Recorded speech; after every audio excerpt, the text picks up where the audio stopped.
ఇది రెండవసారి నేను అధ్యక్షుడిగా ఆంధ్రప్రదేశ్ పంచాయతీరాజ్ మినిస్ట్రియల్ ఉద్యోగుల సంఘం విజయనగరం జిల్లా శాఖకి రెండోసారి అధ్యక్షుడిగా ఎన్నికవడం జరిగింది.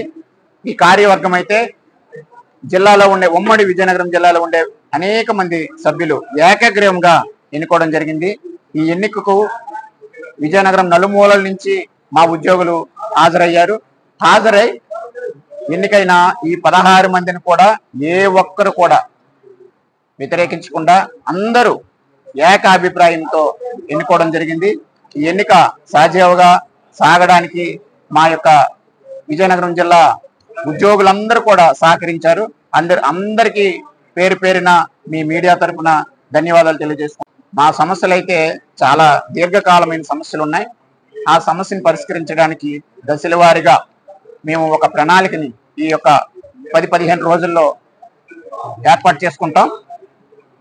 ఏ సమస్య ఎంతవరకు సాధించగలం, విజయనగరంలో అంటే జిల్లా స్థాయిలో ఎన్ని సమస్యలు ఉన్నాయి, అలాగనే రాష్ట్ర స్థాయిలో తీసుకెళ్లాల్సిన సమస్యలు ఏంటి, అలాగనే ప్రభుత్వం దృష్టి వరకు తీసుకెళ్లాల్సిన సమస్యలు ఏంటి అనేది మేము వాటిని డివైడ్ చేసుకొని విజయనగరం అంటే జిల్లా స్థాయిలో సమస్యలు అయితే మా ముఖ్య కార్యనిర్వహణాధికారి సిఇఓ గారి ద్వారా సాధించుకోవడానికి అయితే చాలా వెసులుబాటు ఉంది.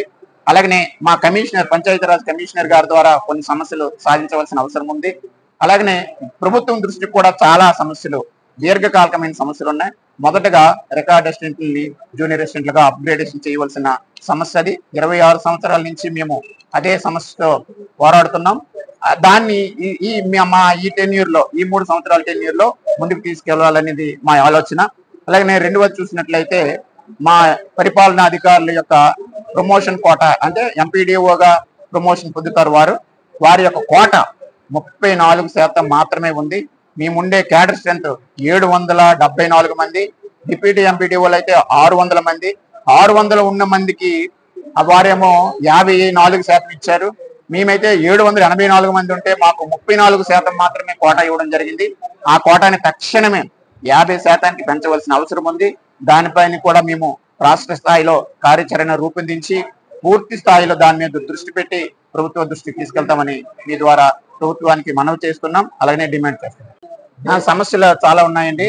ఇంజనీరింగ్ వింగ్ లో ఇంతకుముందు జిల్లా పరిషత్ సిఇఓ గారు అపాయింటింగ్ అథారిటీ ఉండేవారు మా పంచాయతీరాజ్ మినిస్ట్రీ ఉద్యోగులకి. ఇప్పుడు దాన్ని కొంచెం ఈ మధ్య కాలంలో ఒక మెమో విడుదల చేశారు కమిషనర్ గారు. అది మీ పోస్టులు కాదు, అది ఫారెన్ సర్వీస్ కింద వస్తుంది అని. అది చాలా అన్యాయం. చాలా అన్యాయం అంటే తీరని అన్యాయం మా పంచాయతీరాజ్ ఉద్యోగులకి. దాన్ని కూడా మేము రీస్టోర్ చేయించుకోవాల్సిన అవసరం ఉంది. దానిపై కూడా తీవ్రంగా మేము ప్రయత్నం చేస్తాం. మా జిల్లా వాడి యొక్క కార్యవర్గాన్ని చిత్రీకరించడానికి వచ్చారు. నా పేరు పిఎం రవికుమార్. నేను ఇక్కడ జనరల్ సెక్రటరీగా ఎన్నికయ్యానండి. మా ఏపీఆర్ పంచాయతీరాజ్ మినిస్ట్రీ అసోసియేషన్ లో ఉన్నటువంటి ప్రతి సమస్య రికార్డ్ ఎక్స్టెన్షన్ సమస్య అండి. రికార్డ్ ఎక్స్టెన్షన్ సమస్యలు అప్గ్రేడ్ చేయాలని ఎప్పటి నుంచి అడుగుతున్నామండి.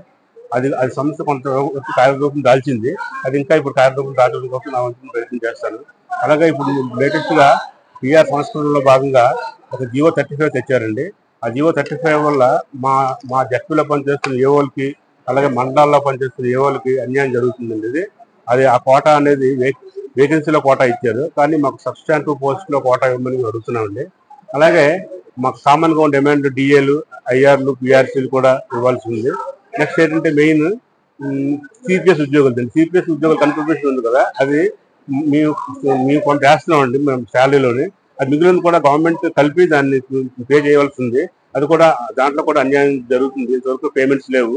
సో మీ న్యూస్ ద్వారా మా సమస్యల్ని మీడియా ముఖంగా మీకు తెలియజేసుకుంటాం.